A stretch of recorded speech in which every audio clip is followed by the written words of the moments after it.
Le silence qui règne sur les champs du Texas est toujours trompeur. La poussière roulait sur les routes crevassées. Les corbeaux noirs poussaient dans des croassements sonores. Et le soleil, bien que toujours impitoyable, semblait maintenant jeter une lueur inquiétante sur la terre sèche. Personne ne s'était douté que ce coin perdu serait le point de départ de l'un des secrets les plus cauchemardesques qui serait longtemps chuchoté dans les recoins sombres du Darknet. Personne ne s'attendait à ce qu'au printemps de la 23e année, quelque chose ressemblant à une secousse de la réalité se produise lorsque le fermier Stephen, rentrant chez lui après sa tournée quotidienne du bétail, aperçut un homme en haillons dans son champ. À la vue de l'étranger, le fermier ressentit un étrange serrement de poitrine, comme si quelqu'un d'invisible et de froid lui avait serré le cœur, l'avertissant d'un danger. Ce pressentiment n'était que la première étincelle de l'enfer qui s'est déroulée par la suite. L'homme dans le champ était d'une maigreur incroyable, comme s'il avait perdu toute vitalité. Ses vêtements n'étaient vraiment pas seulement en lambeaux, ils semblaient avoir été cousus dans un matériau inconnu, et par endroits, ils étaient jadis réduits à l'état de lambeaux. Le tissu supérieur était gris cendré, avec des traces de saleté, et quelque chose de très sombre, peut-être du sang croupi. Son visage était pâle comme de la chaux, et ses cheveux poisseux étaient waming couverts d'une couche de poussière, comme s'il avait traversé le désert sans s'arrêter pendant des jours. Mais ce n'est pas tout, c'est le regard qu'il porte sur lui. Hagard, les pupilles dilatées, les paupières légèrement agitées, comme un homme qui n'a pas dormi depuis des lustres. Il n'arrivait pas à aligner deux mots, bredouillant des propos incohérents, dans lesquels il répétait sans cesse une phrase « J'ai vu son... Elle a bon ouvert. Nous sommes condamnés. » Stephen ne réalisa pas tout de suite ce qu'il marmonnait. Il se rapproche, se protège les yeux du soleil brûlant et, prudent, tente d'interpeller l'inconnu. Celui-ci tremblait comme un cheval nerveux et regardait le fermier, les lèvres serrées en une fine ligne, comme s'il voulait dire quelque chose mais n'arrivait pas à émettre un son. C'était comme si le temps s'était arrêté. Le vent poussiéreux semblait se calmer au moment précis où les deux pères dieux se rencontraient. Le fermier reprit la parole d'une voix étouffée. « Hé, mon pote, tout va bien ?» C'est alors que l'inconnu grogna, inspira l'air convulsivement et continua à marmonner, mais plus fort. « Portail, Antarctique, ils sont venus, le début, 24 ans. » À ces mots, Stephen sentit ses tempes palpiter. Un malaise incompréhensible l'envahit, car ce que portait cet homme était comme un poison qui s'était insinué dans la routine d'une vie paisible. Le fermier essaya de saisir le sens des murmures, écoutant les fragments. Guerre nucléaire. Tout le monde est fini. Stop. Portail. Les jambes de l'étranger finirent par lâcher et il s'effondra à genoux. Stephen ne pouvait pas le laisser comme ça. Il était lui-même effrayant, mais il savait qu'il devait faire quelque chose. Il n'avait jamais appelé les secours à sa ferme auparavant, mais il composa un numéro court pour les services d'urgence, leur dit qu'il avait trouvé un homme dans un état critique et demanda de l'aide d'urgence. L'équipe est arrivée quelques heures plus tard, les ambulanciers ont chargé l'inconnu sur un brancard, et Stephen, plein d'inquiétude, a regardé l'ambulance emporter l'inconnu. Plus tard, l'agriculteur a appris que, cette nuit-là, des hommes en noir étaient intervenus sur son terrain, avaient inspecté les lieux, prélevé des échantillons de sol, écrit quelque chose sur des cahiers et étaient jamais repartis sans aucune explication. Le lendemain matin, la rumeur s'était répandue dans la région que l'inconnu n'était pas un simple fou. Il aurait été transporté non pas dans un hôpital ordinaire, mais quelque part plus à l'intérieur des terres, et ce sont les militaires qui s'occupent là de lui. Lorsque Stephen commence à poser des questions, on lui demande poliment de ne pas se mêler de ce qui ne le regarde pas, mais il s'obstine à ressentir un frisson d'effroi grandissant. Il semblait que l'espace même de la ferme commençait à exercer une pression sur l'esprit. Les animaux s'agitaient, les chiens hurlaient dans la nuit, et le temps semblait ralentir. Quelques semaines plus tard, le fermier remarqua quelques machines banales près des limites de ses terres. Il ne s'agissait pas de grand-chose, 2 jeeps aux vitres teintées. Mais Stephen se sentait mal à l'aise à cause de ce qu'il ressentait derrière la tête lorsqu'il quittait la maison. Il s'est rendu compte que les événements entourant l'homme mystérieux allaient bien au-delà de l'histoire habituelle d'un vagabond sans mémoire. Toutes ces histoires d'Antarctique, de guerre, de portail étaient comme les pièces d'une sinistre mosaïque que des organisations inconnues s'obstinaient à assembler.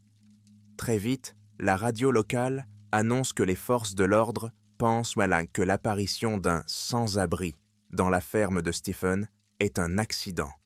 Personne n'a voulu donner le nom de l'homme retrouvé. Les habitants de la ville ont commencé à dire que le pauvre homme était un vétéran ou un fugitif d'une installation secrète. Mais les phrases qu'il a prononcées sur l'avenir sont devenues le sujet de commérages. La mention d'un conflit nucléaire dans les années 40 est particulièrement effrayante. Stephen avait essayé à plusieurs reprises de demander au shérif où le vagabond avait été emmené, mais il n'avait reçu que des réponses froides et évasives. Et lorsque le fermier a essayé de se plaindre à un échelon supérieur, il a soudain reçu la visite d'hommes silencieux en costume noir. Ils l'ont brièvement averti. « Vous feriez mieux d'oublier ce que vous avez vu. » C'est ainsi que l'idée que cet épisode n'était que la partie émergée de l'iceberg s'est finalement imposée dans l'esprit de Stephen. Le mois suivant, Stephen a vécu plusieurs événements étranges qui l'ont réveillé au milieu de la nuit avec des sueurs froides.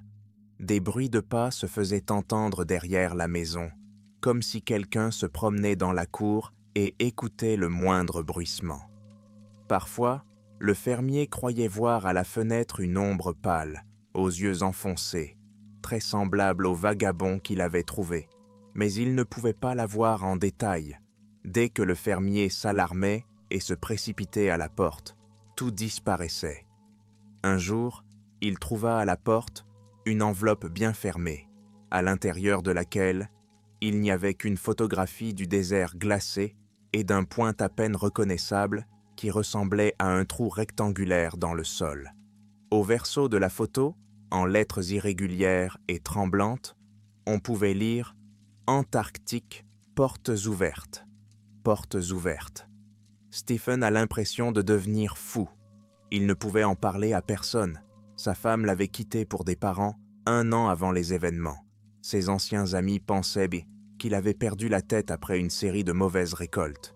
Et qui croirait un paysan qui parle de portails mystérieux sur un lointain continent austral? Toute sa vie est devenue un jeu de devinettes sans fin sur ce qui se passe réellement. Mais au fond de lui, il savait que quelque chose de fou, au-delà de toute explication normale, s'était ouvert et qu'il avait accidentellement été témoin de la première hirondelle de la catastrophe à venir. Bientôt, une rumeur s'est répandue dans la région. L'homme retrouvé n'était pas de notre époque. Les militaires l'auraient transporté dans un laboratoire fermé, ou plutôt dans une base ultra secrète, que tout le monde appelait Zone 51, bien qu'officiellement ce nom ne figure pas dans les documents. On y parlait d'expériences, de vaisseaux extraterrestres démontés en pièces détachées et d'autres choses de farfelues qui apparaissent toujours dans les théories du complot. Mais ce n'est qu'aujourd'hui que ces récits ont pris une réalité effrayante. L'homme qui murmurait à propos de l'avenir pourrait-il vraiment être un raté du temps? L'émérite Dr Grant, dont le nom est apparu dans plusieurs fuites, aurait dit à quelqu'un, lors d'une conversation privée, que ce sujet n'était pas apparu de son plein gré. Il a échoué à notre époque à cause du même maudit portail qui nous mènera au chaos à l'avenir. Ceux qui ont entendu ces mots ont été rapidement réduits au silence et toute mention de ces mots a été supprimée des sources publiques. Néanmoins, des bribes de ces phrases sont restées dans les mémoires. La légende inquiétante a tiré les ficelles jusqu'aux glaces de l'Antarctique, où, Si l'on en croit les rumeurs, quelque chose d'ancien et d'impossible à comprendre a été découvert.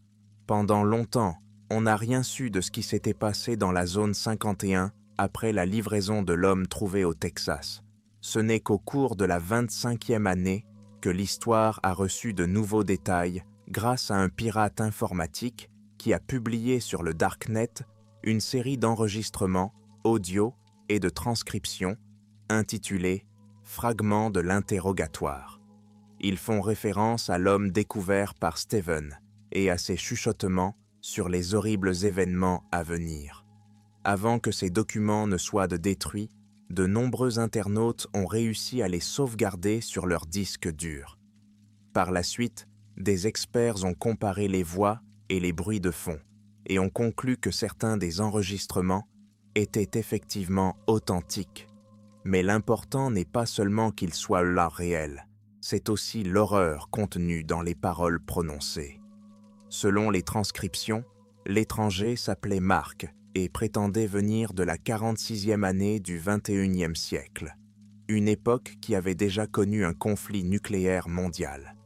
Les militaires, selon ces enregistrements, lui ont posé des questions dans une pièce sombre où l'on ne voyait aucun visage. Seules des voix froides se font entendre. « Mark, dites-moi, comment êtes-vous arrivé ici ? Qu'est-ce qui vous fait croire que le portail se trouve en Antarctique ?» La réponse est un chuchotement fissuré dans lequel l'abîme de la peur étant palpable. Vous ne vous rendez pas compte de ce qui a déjà commencé. Le portail n'est pas seulement un trou dans la glace, c'est une faille entre les espaces. Nous pensions qu'il s'agissait simplement d'une autre planète ou d'une autre dimension, mais il y avait des ténèbres derrière. J'étais ingénieur dans une équipe de recherche. Nous avons été envoyés en Antarctique pour voir pourquoi les capteurs sismiques indiquaient des mouvements anormaux sous la glace. Nous avons trouvé un objet énorme avec des parois noires qui ressemblaient à des dalles de basalte. À l'intérieur, tout brillait d'une lumière étrange et un gouffre sans fond était visible. Lorsque les instruments ont été allumés, les parois se sont mises peu à bouger comme si elles étaient vivantes. Puis, le portail a été activé. Les scientifiques pensaient de pouvoir le contrôler. Les voix de l'enregistrement posent des questions de clarification. Mark poursuit, haletant devant ses souvenirs, puis ils sont apparus. Nous avons toujours soupçonné que quelqu'un nous surveillait, mais nous ne pouvions pas remonter à la source. Maintenant, je sais que ce sont des observateurs extraterrestres. Lorsque le portail s'est ouvert, ils sont sortis, mais pas comme nous imaginons des êtres d'un autre monde. Leur forme était bien constamment déformée, comme si elle déformait l'espace. Nous pensions pouvoir entrer en contact avec eux, mais il s'est avéré qu'ils étaient là depuis longtemps. Ils n'avaient pas mis besoin que de l'énergie de ce portail pour enfin sortir et répandre leur influence. Lorsque nous regardions ces formes, nous étions pris de violents maux de tête, puis nous saignions du nez et des oreilles. Les personnes qui restaient dans les parages perdèrent le contact avec la réalité, devenaient délirantes et faisaient des choses folles.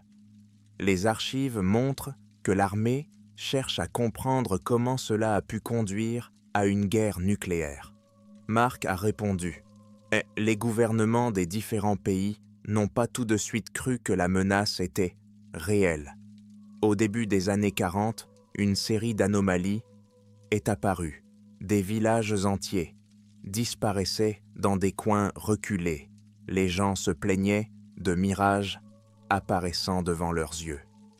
Puis des rumeurs ont couru sur de nouvelles découvertes en Antarctique, sur des engins d'origine inconnue qui auraient été trouvés. Certaines puissances ont décidé de s'emparer de l'endroit, de prendre le contrôle du portail. Une course à l'armement s'engage alors. Chaque camp voulait obtenir la clé de la faille spatiale. Le monde s'est divisé, les politiciens ont misé sur la destruction, espérant gagner du temps. Mais ils n'ont pas compris que les observateurs n'attendaient que le bon moment. Leur but était d'attendre la fin de la bataille humaine meurtrière et de prendre facilement le contrôle de la planète affaiblie. Viennent ensuite les détails d'un massacre nucléaire catastrophique. Mark parle de villes fantômes, de pluies de radioactives et de plantes mutantes qui engloutissent dans des banlieues entières. Il raconte que les hommes observateurs n'étaient pas seulement inactifs, mais qu'ils montaient les adversaires les uns contre les autres, influençaient les hommes, les esprits, et semaient la confusion dans le contrôle des armes. Le résultat est l'effondrement de la civilisation. Des abris souterrains étaient déjà construits, mais nombre d'entre eux étaient envahis par les corps gardiens. Selon Mark, les humains perdaient leur essence, devenant des coquilles pour ces êtres, servant de conduit à leur volonté. Les voix militaires des enregistrements s'interrompent parfois pour crier « Soit elles n'y croient pas », soit elles essaient d'effrayer Mark en exigeant des données précises. Il répond de manière confuse, mais persiste. Tout a commencé en 23, lorsqu'ils ont lancé la mission de recherche en Antarctique. Cela a déclenché une réaction en chaîne. J'y suis retourné pour me sauver, mais j'ai été pris dans cette faille. J'ai fini ici. Que personne ne le croit, mais rien n'empêchera les ténèbres d'arriver. Les transcriptions mentionnent que Mark a continué à être interrogé pendant des semaines. Chaque jour, il s'affaiblissait de plus en plus. Son nez et ses oreilles saignaient, comme dans sa propre description, des suites de sa rencontre avec les Golkis gardiens. Vers la fin de l'enregistrement, on entend à peine, mais on discerne qu'il murmure. Le portail, ils sont, après moi, ici. Puis il y a eu un bruit sec, comme s'il s'agissait d'une perturbation, et ensuite le son d'un bruit sourd. C'était le dernier fragment enregistré dans les fichiers. Les fragments ont été diffusés sur le Darknet et ont créé une vague de panique et d'horreur. Certains disaient qu'il s'agissait d'un canular habile. D'autres assuraient que la véritable invasion était déjà en cours dans une vague cachée. Cependant, toutes ces rumeurs ont été rapidement étouffées. Mais il y a toujours eu des personnes qui ont vu dans l'histoire de Mark une chaîne de faits inquiétants pouvant être comparés à des événements réels. Tandis que les utilisateurs du réseau discutaient des enregistrements et se disputaient leur authenticité, des phénomènes anormaux continuaient à se produire dans le monde réel. Au cours de la 25e année, plusieurs groupes de scientifiques se sont rendus en Antarctique sous le couvert d'une autre expédition de recherche. Officiellement, il s'agissait d'étudier le climat et la fonte des glaces, mais beaucoup soupçonnaient un autre objectif. Des images satellites tombées dans le domaine public ont montré d'étranges structures géométriques sur le plateau continental de l'Antarctique. 3 blogueurs qui ont tenté de se faufiler sur l'une des chaînes de glace ont disparu.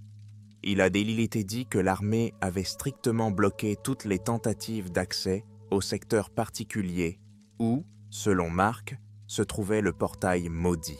Le temps a passé et les gens ont essayé de vivre normalement. La ferme de Stephen, au Texas, était presque déserte.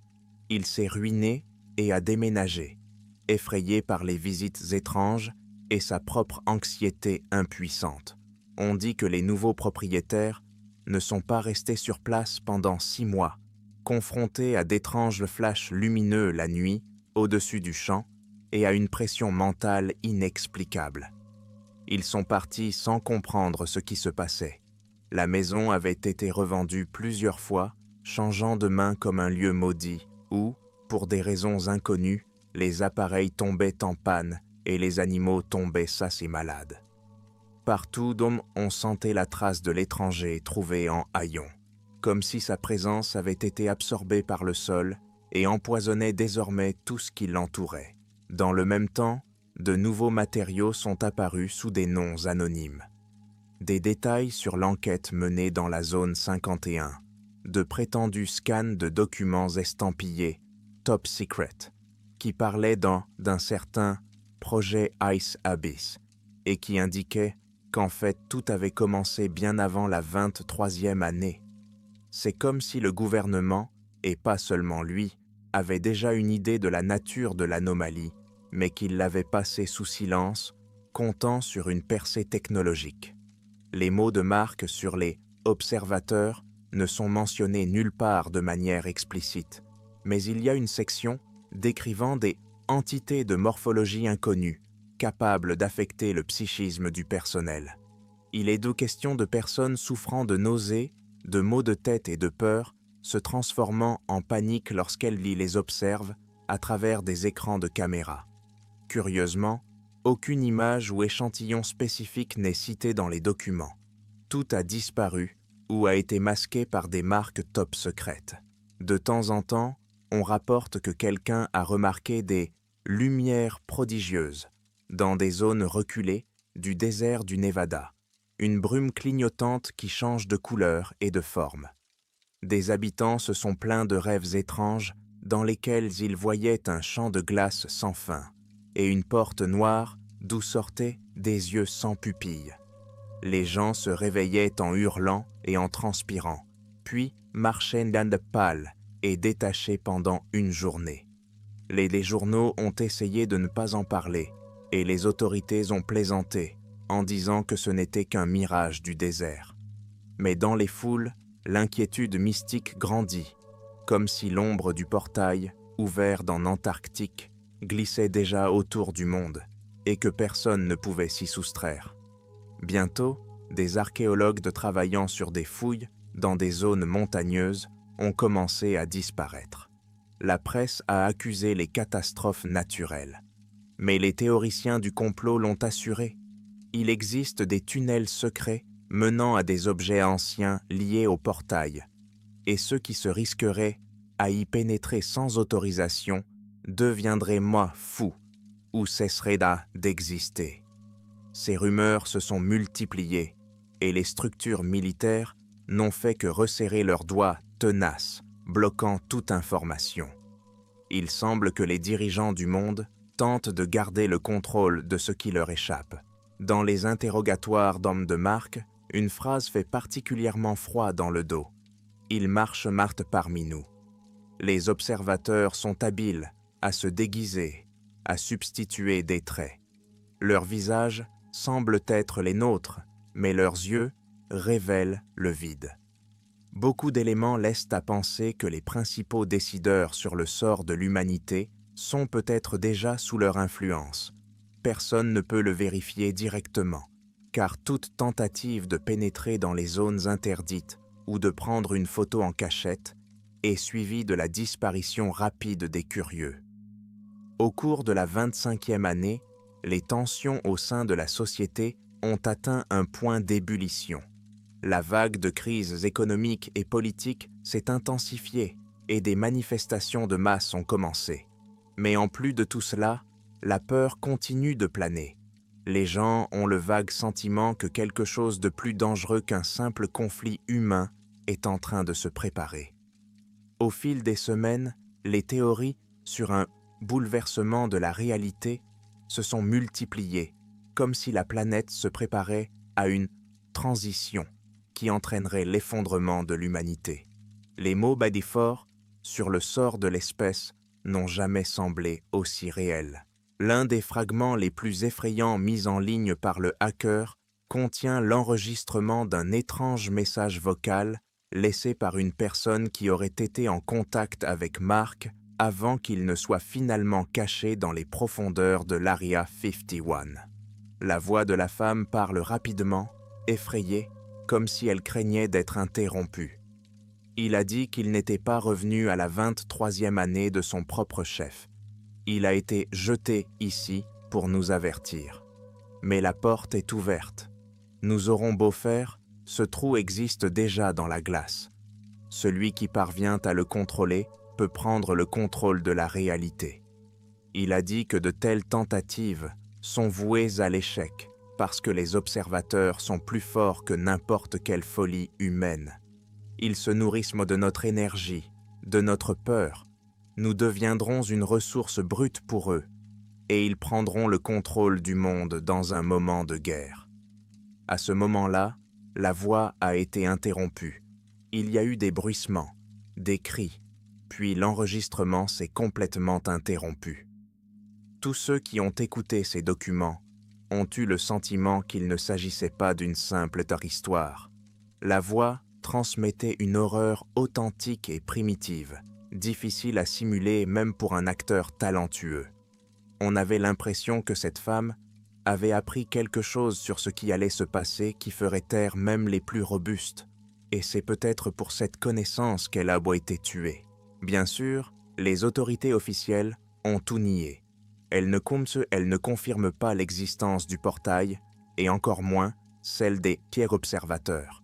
On a dit qu'il n'y avait pas de preuves documentaires, sauf des rumeurs anonymes. Mais les gens ont vu comment des camions militaires franchissaient les frontières des aéroports la nuit, comment de grands avions de transport étaient lancés, gardant le cap quelque part vers le pôle sud. Dans les eaux de l'Antarctique, le nombre de navires militaires a soudainement augmenté, comme si les États ne partageaient pas quelque chose dans ce désert froid, caché par la glace. Et ce regain d'activité coïncide curieusement avec la découverte de Mark dans un champ du Texas. Peu à peu, la légende de cet homme venu du futur s'est enrichie d'un nombre colossal de versions. Certains prétendent que Mark a été victime d'expériences de voyage dans le temps, d'autres qu'il a été le cobaye de faits d'observateurs, frappé par le portail lui-même. D'autres encore pensaient qu'il s'agissait d'un fanatique fou qui croyait à la fin du monde. Mais tous s'accordent sur un point. Son apparition a été le catalyseur d'une multitude d'événements qui n'ont pas apaisé les esprits. Le temps passe vite et l'humanité est à l'aube de changements irréversibles. C'était comme si la fenêtre de l'abîme s'était déjà entr'ouverte et qu'un froid paralysant s'insinuait par l'étroite fente. Les anciens du comté de Texas se souviennent que le jour où Stephen a découvert l'inconnu dans son champ, l'air était comme électrique et le ciel douloureusement lumineux. La radio émettait d'étranges parasites, comme un hurlement lointain. Certains ont vu une étrange boule de feu voler au-dessus de l'horizon, et d'autres ont entendu un léger tintement qui donnait de violents maux de tête. Tous ces petits détails, accumulés au fil du temps, n'ont fait que renforcer le sentiment que le tissu de la réalité s'était alors déchiré, et rien ne pouvait le leur recoudre sans conséquence. Les rapports d'activité de la zone 51 que certains cyberactivistes avaient entrevus indiquaient que l'objet, baptisé Patient M1, était conservé dans un bloc d'isolement spécial. Des médecins et des spécialistes militaires tentent de déterminer s'il possède réellement des connaissances sur l'avenir. Le sujet est soumis à diverses drogues, mais rien n'y fait.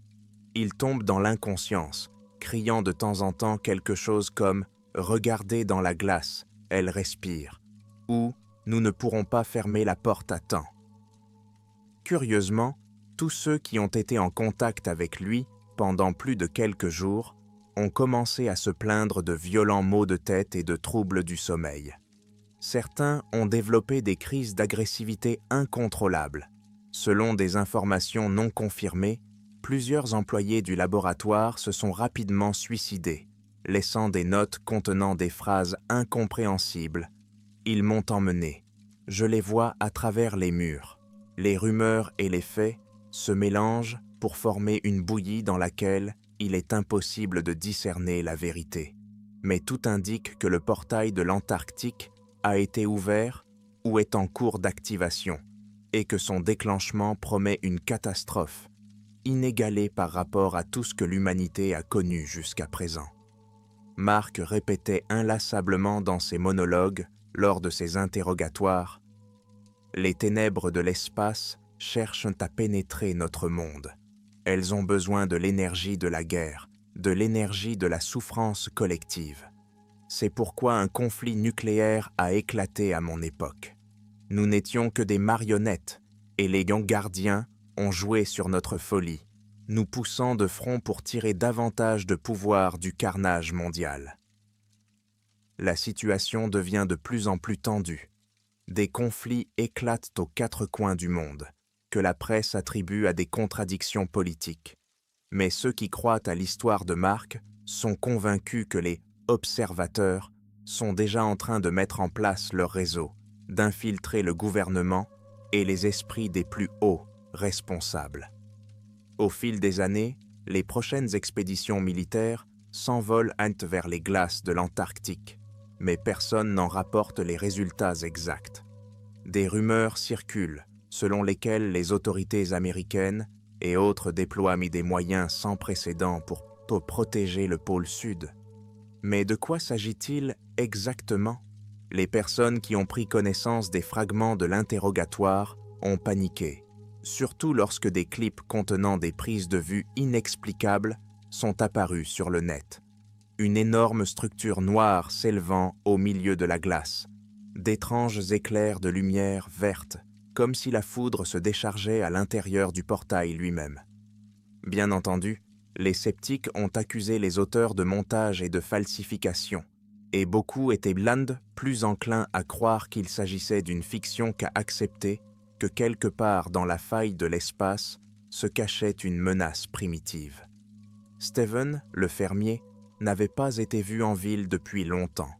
On disait qu'il était devenu fou ou qu'il s'était enfui quelque part.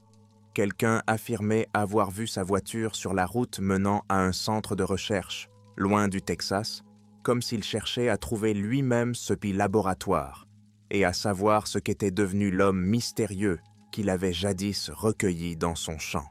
Mais personne ne pouvait officiellement confirmer ces spéculations.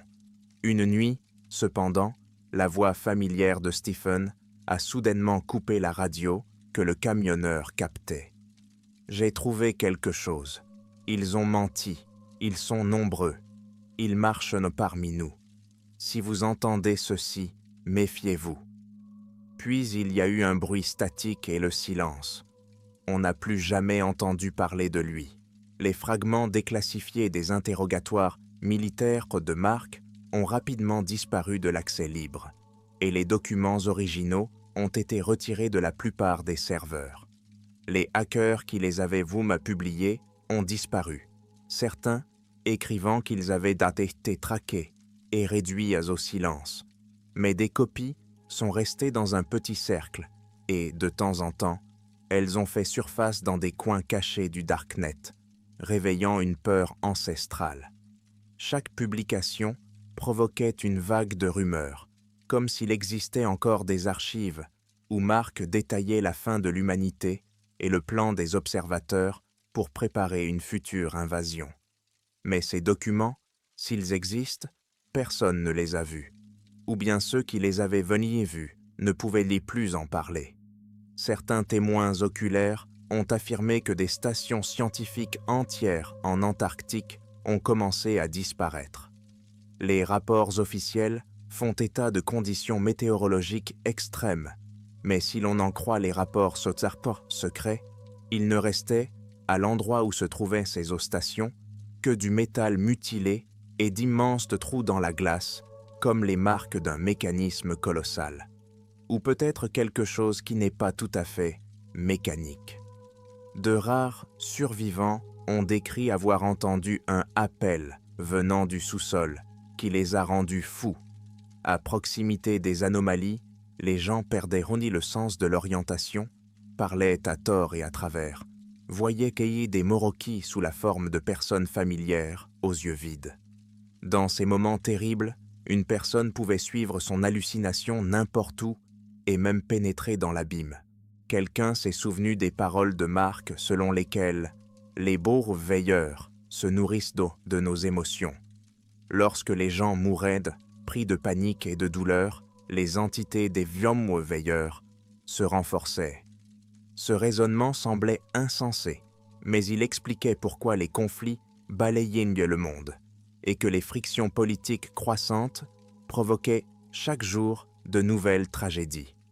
L'humanité semble s'enfoncer dans l'abîme sans se rendre compte de ce que l'étape suivante lui réserve. La phrase « un jour, la porte s'ouvrira complètement » revenait rarement. Et puis, la guerre nucléaire dont parlait Marc ne serait que la partie émergée de l'iceberg de l'horreur. Les gens rêvaient de ce scénario. Des villes en flammes, des cieux couverts d'ongles d'une brume de poussière radioactive, et ces mêmes figures fantomatiques qui avaient honte des ombres à la place des visages. Elles contrôlaient les foules de réfugiés comme des marionnettistes, remplissant l'espace de sons inimaginables qui fissuraient les fenêtres et faisaient éclater les vaisseaux sanguins dans les yeux.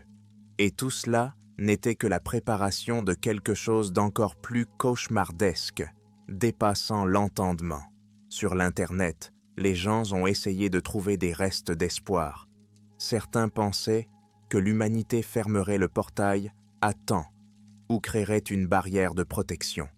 Mais il n'y avait nulle part d'indication crédible que cela était possible. Même les quelques ufologues qui avaient pendant longtemps parlé de civilisations extraterrestres se sont tus lorsque ces rumeurs d'observateurs ont pris une tournure nettement sinistre. Il n'existait pas de protocole d'interaction opérationnel, et il n'est donc pas certain que les observateurs parlent. D'après les notes de Mark, ils ne nous considéreront pas comme des êtres sensibles égaux, mais seulement comme du matériel à manipuler. C'est ainsi que l'histoire qui a commencé par cette chaude journée dans un champ du Texas s'est déroulée en 23 ans et a entraîné une série d'événements. Au début, il n'y avait qu'un homme aux vêtements en lambeaux, au regard confus, et derrière lui, une traînée sans fin de découvertes, de spéculations, de disparitions mystérieuses et de prédictions effrayantes. Les gens qui l'entendaient se demandaient si une guerre nucléaire monstrueuse avait vraiment éclaté dans les années 40, à quel point ceux qui l'avaient donc déclenché seraient il fous. Après tout, ce n'est peut-être pas seulement le pouvoir et les ressources qui sont en jeu, mais un jeu bien plus terrifiant, dans lequel la réalité elle-même exploserait entre les mains de marionnettistes invisibles. Le Darknet, avec ses sites anonymes, a continué à mettre en lumière de nouvelles informations. Des fragments de vidéos provenant de satellites, soi-disant fermés, sont apparus, montrant quelque chose comme une fissure dans la glace, étalée sur plusieurs kilomètres, du milieu de laquelle s'échappe une lumière, plus proche d'un battement vivant. Des textes ont circulé, décrivant des rituels qui auraient donc été pratiqués par des militaires cherchant à prendre le contrôle du portail grâce à une technologie basée sur des sources d'une autre dimension. Des inconnus réimpriment ces rapports et y ajoutent leurs propres notes, mais la crédibilité de tout matériel reste dans l'ombre. Nous vivons à l'ère des faux et des productions virtuelles. Les grands médias ont préféré tourner tout cela en dérision et l'occulter. Mais dans l'atmosphère tendue d'une civilisation épuisée par les batailles politiques, on croyait qu'il pouvait y avoir un grain de vérité dans ces histoires d'horreur. Une petite étincelle effrayante qui pouvait se transformer en un véritable incendie. Pourtant, la plupart du temps, les gens s'efforçaient de ne pas penser au portail et aux observateurs. Au moins pendant la journée, ils voulaient vivre une vie normale, élever leurs enfants et croire que le matin apporterait un soleil normal, et non la folle lueur sanglante d'un nouveau cycle de guerre. Ce n'est que la nuit, dans les rêves les plus sombres, au plus profond de leur âme, que tous commencèrent à ressentir le frisson d'une peur ancestrale. Et si les paroles du fou Mark avaient mis vraiment un sens, et si ces murmures étaient un avertissement que nous ne voulions pas entendre, ces craintes ont été relayées par les quelques personnes qui ont essayé d'aller au fond des choses. Il s'agissait de scientifiques enthousiastes qui cherchaient un moyen de mesurer les champs anormaux autour de l'Antarctique. Ils signalaient d'étranges pics d'activité dans la magnétosphère qui semblaient correspondre à des dates où des expériences anormales auraient eu lieu près de la faille. Ces fluctuations ne pouvaient être considérées comme de simples variations climatiques ou des phénomènes saisonniers, et ils soupçonnaient qu'à chaque nouveau saut, la structure de glace se modifiait, bougeait, comme si le portail se dilatait. Cependant, les scientifiques ont été tenus à l'écart des coordonnées réelles. Chaque fois qu'ils essayaient d'obtenir une autorisation, ils trouvaient des raisons de refuser, et même les grands instituts préféraient rester à l'écart de ce désordre, craignant apparemment la colère des militaires. De temps en temps, un étrange utilisateur signé du pseudonyme Martha venait sur les forums, affirmant qu'il avait réussi à déchiffrer certaines des notes de Mark qui avaient probablement survécu. Selon lui, ces notes mentionnaient l'année exacte du lancement d'Akunet compte à rebours, exactement la 23e. C'est-à-dire que les choses ont commencé à s'envenimer lorsque l'homme du futur a été retrouvé sur le terrain. Martha a dit que la configuration du paradoxe temporel était telle qu'en allant dans le passé, Mark avait déclenché des événements qui devaient même les conduire à la guerre. Mais peut-être cherchait-il un moyen de tout empêcher, mais pas à temps. En réponse, les sceptiques écrivent que tout cela est absurde. Aucun paradoxe ne peut exister. Tous les enregistrements sont des mises en source saine, et il n'y a pas de menace réelle. Mais la crainte subsiste. Et s'il y avait quelque chose? Au fil des mois, le hacker qui avait posté les premiers fragments d'un interrogatoire n'a plus donné signe de vie. Certains pensaient qu'il était mort. D'autres pensaient qu'il avait été recruté par des entités désireuses de poursuivre ses recherches secrètes. Le monde continue de vaciller au bord de l'inconnu, et chaque jour, les nouvelles apportent de petits flashs de guerres et de conflits, tantôt sur un continent, tantôt sur un autre. Le ton des discours politiques se durcit, la dissuasion nucléaire est parsemée d'allusions à la volonté de recourir à la force.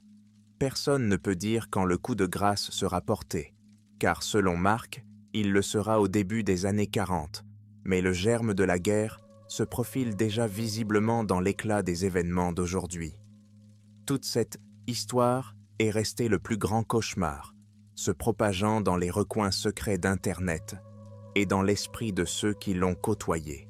Certains ont tenté de l'oublier, de se convaincre qu'il ne s'agissait que d'une histoire d'horreur de plus. D'autres y ont vu un appel à la résistance, mais ne savaient pas comment résister à ce qui se cache dans le permafrost antarctique. Après tout, si les veilleurs viennent vraiment d'au-delà de la réalité, et s'ils savent utiliser nos côtés les plus sombres pour nous pousser dans l'abîme, alors l'humanité n'a aucune chance si elle ne prend pas conscience de la gravité de la menace.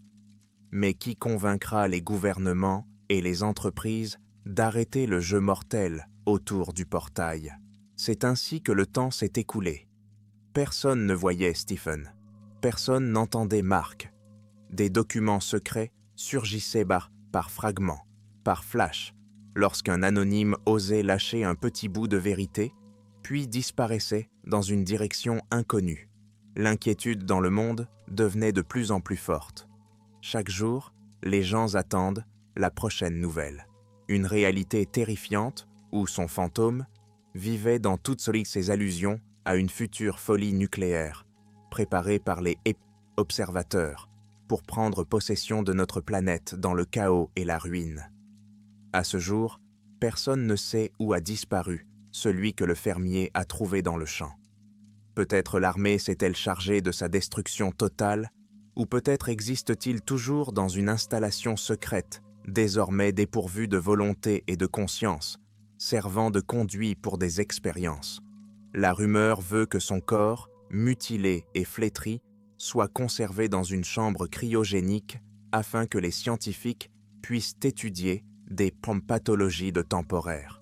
Ce qu'ils essaient vraiment de savoir, c'est comment il a traversé la brèche temporelle et comment utiliser cette connaissance dans la guerre des portails qui s'annonce. Mais peu importe le nombre de théories qui circulent, personne ne prend l'initiative d'affirmer que l'histoire a été inventée.